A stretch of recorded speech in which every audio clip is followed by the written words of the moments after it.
Greetings, everyone. Hey, we just got the last matchup in for week number 4 from Darkbadger versus Whatshamidt.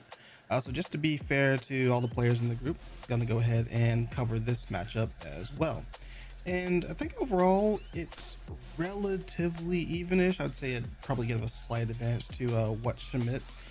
So like from Darkbadger's side, we see the Volcarona and the Oricorio. They're no stranger to bringing that along for the week if they choose to do so. And overall it does pretty well into all the ice types and the Mungus for this team, but you always have to be aware of the Tauros and the Houndoom potentially coming in and kind of nullifying any fire damage coming out from those two Pokemon. So they may start to lean into the Trick Room setting through Hatterene. We've seen them use something like Fake Out Morgrim to that could potentially help move that along, and then use things like a King Gambit to threaten all the ice types and the Amoonguss, potentially with like safety goggles or something of that nature to help with the matchup. Though in turn, once they do set the Trick Room, Whatchamitt's team has some relatively slow mons on the lower end. They have their, like, for example, of course, the Amoonguss being one of the slowest things on the field, threatening spores against everything else. The Hatterene will underspeed it once it's at quiet and a 0 IV. So it's still threatening it with stab psychics into that slot, but barring that, the Amoonguss and even the Knuckle Stack provide certain threats under that Trick Room setting, so they still have to be kind of careful.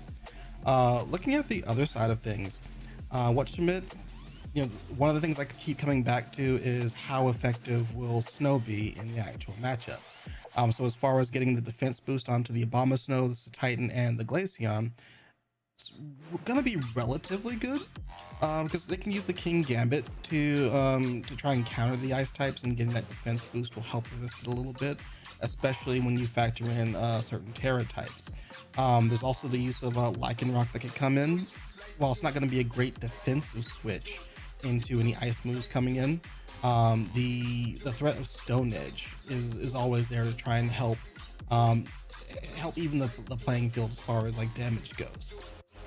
Last but not least, I want to point out the Magnezone from Whatchamitt's team too. If we're thinking about King Gambit being a threatening part of Darkbadger's team for the matchup, Magnezone helps to nullify that.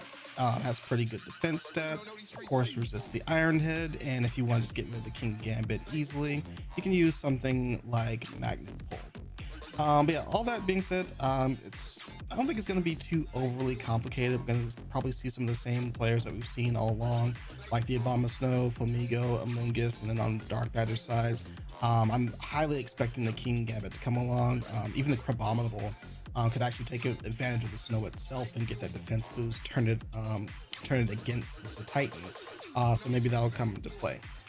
Who knows? For this one, just going to keep it light and go ahead and get into the replay.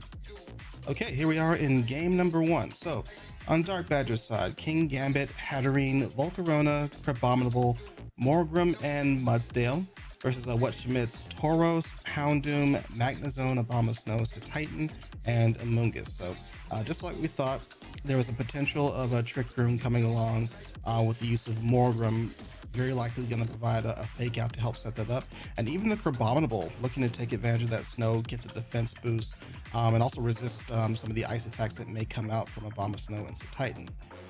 Whatchamitt's team looking at the Magnezone as a potential counter to the King Gambit over there, and they actually brought both fire types, which if they did bring both Oricorio and Volcarona, even just now having Volcarona on its own, it's going to do pretty well to counteract that. So here we go. Start of game number 1, Pokeballs are out. Darkbadger starting off with Morgrim and Volcarona versus the lead of Amoonguss and Houndoom from Whatchamidt.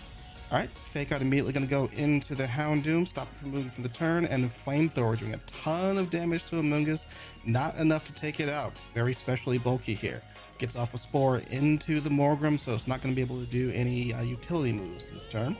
Volcarona is going to move next after the Rage Powder into the Amoonguss, while Houndoom gets a free turn here to use Heat Wave. Does a ton of damage to the Morgrim, does a pretty good chunk to the Volcarona as well. Following up is going to be Magnezone, coming in, and it's going to protect. Volcarona is going to counter protect as well. The Morgrum's still asleep, unable to move. Houndoom's going to pick up another KO with the Heat Wave here. So we're 3v3 right now. In comes Hatterene to try and salvage the situation for Darkbadger. Volcarona's going to go ahead and Terra into Water type. Well, Magnezone counter Terras into the Flying type. But the Terra Blast Water goes into the Houndoom, KOing it before it can even move. Higher base speed from Volcarona. In the meantime, Magnezone gonna counter KO with the Flash Cannon into the Hatterene. 2v2 now here in the end game. It's gonna be a tight battle. Flamethrower going into the Abomasnow is gonna bring it down to Sash. Energy Ball coming into the Volcarona is gonna go ahead and KO. We're just trading KOs left and right here. But it's going to be Whatshamidt in prime position here to try and close out the game with Magnezone. Ironhead does a ton of damage into the now Terra flying Magnezone, and Sucker Punch is going to close out the KO with it. It's up to Abomasnow to salvage the situation with Blizzard, but it's not enough without a crit or a freeze. So here comes Sucker Punch to close out the KO onto the Abomasnow. Darkbadger takes the match. All right, so that was definitely very brawly. We're just seeing that both players are willing to Terra around the same times to try and gain the advantage and trade KO for KO here. So let's see what the adjustment looks like in game 2 for Whatshamitt's side. And let's get rolling. Game number 2, Pokeballs are out. Leading off for Darkbadger this time is going to be Hatterene and Crabominable versus Magnezone and Abomasnow this time. Alright, Abomasnow setting up the snow, which helps out Crabominable a little bit, but with both Pokemon being special attackers on Whatshamitt's side, it's not going to be too much of an advantage. And Darkbadger showing the Terra fighting onto the Crabominable, so it's not going to take super effective damage from the Flash Cannon that was aimed into it, and takes out the Magnezone with a stab close combat. Meanwhile, Volcarona's come in on Darkbadger's side to try and set up for the next couple of turns. Aurora Veil is up due to the Abomasnow from the first turn. Tauros Fire version coming in, try and see what they can set up here, while the Crabominable escapes into the King Gambit. Flamethrower from Volcarona aimed into the Abomasnow just protects, while King Gambit takes a Drill Run from the Tauros, not doing a ton of damage, so still in good position there. Flamethrower finally hits the Abomasnow, but thanks to the Aurora Veil, still keeps Abomasnow alive here.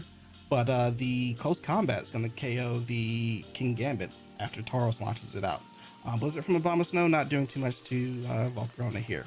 Hatterene replacing the King Gambit, trying to salvage the situation. Tauros launches out a Flare Blitz after using Terra Ground here, while Volcarona KOs the Abomasnow with Flamethrower. Psychic still is going to do way too much damage to the Tauros. It can't survive, especially after the special defense drop from close combat. Darkbadger in a good position here, as Amoonguss is the final Pokemon from Whatshamidt.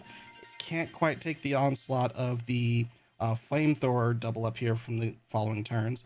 Does get a pity KO for the Sludge Bomb into the Hatterene though, but it's also still got to fight through the Crabominable. So that's going to wrap it up from Darkbadger's side. Pretty cool game 1, but a very dominant showing on game 2 from Darkbadger. So congrats to them. Going into week 5 on a positive note, you love to see that. Okay, so for that matchup, we have to give the MVP to Volcarona, who just naturally put on pressure onto Whatshamitt's team, like just naturally from its fire typing, especially considering that there are multiple ice types, multiple steel types, and of course Amoonguss being weak to Flamethrower, Heat Wave, Fiery Dance, whatever you decide there. Now, I initially gave a slight advantage to Whatshamitt for the initial matchup, but it's not factoring in the Terra Water Blast on the Volcarona there. That just adds so much extra coverage, because like ideally you do want to bring one of those fire types, the Tauros or the Houndoom, and here Whatshamitt brought both of them just for insurance. But the Volcarona was able to cover that so very well that it was just really, really hard for them to defend against the onslaught, especially what you saw in game number 2.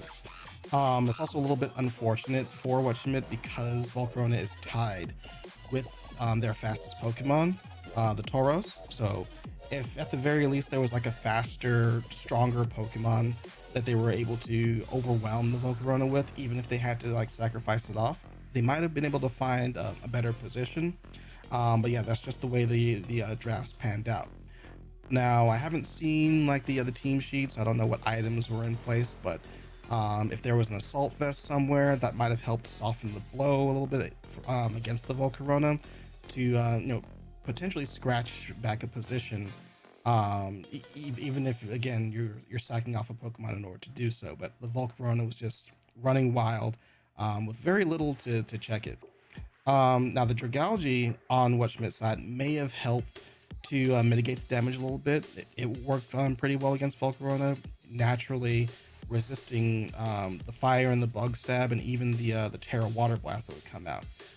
Though I do understand it's not the most appealing Pokemon to look at up front, especially when you consider King Gambit is on the field, which would nullify the Sludge Bomb. But you can also take a look at the matchup, against the other Pokemon on the field. Outside of King Gambit, again, does well into the Volcarona. While it'll take super effective damage from the Hatterene, before it sets up the Trick Room, you're going to be faster. So you can potentially KO it with the Stab Sludge Bomb. It's really good against the Rotom Mow, and against Morgrem, while it'll get a free attack off since Morgrem's going to be more focused on utility. Good against Oricorio, and barring the Sleep Powder from Jump Bluff, you're good in the Jump Bluff. So I think it had a strong matchup against multiple members on Darkbadger's team. But yeah, I get it. It's kind of low on the lower end of priority when coming up with the team selection. I probably wouldn't have thought to bring it for this matchup either until just during this analysis, like doing a more in-depth look at it. Yeah, that's not to say Whatchamit's didn't prepare appropriately. I do understand the bring for the Houndoom and the Tauros just for the extra assurance against the fire moves from Volcarona and Oricorio. Just didn't pan out this time because of Darkbadger's counter preparation. That's all. Either way, congrats again to Darkbadger. Great match for this week. So here's hoping for more great matches as we go on to week number 5. We'll continue coverage as usual with my matchup as it comes along and the rest of the replays once that concludes for the week. So until then, I will see you next time. Take care.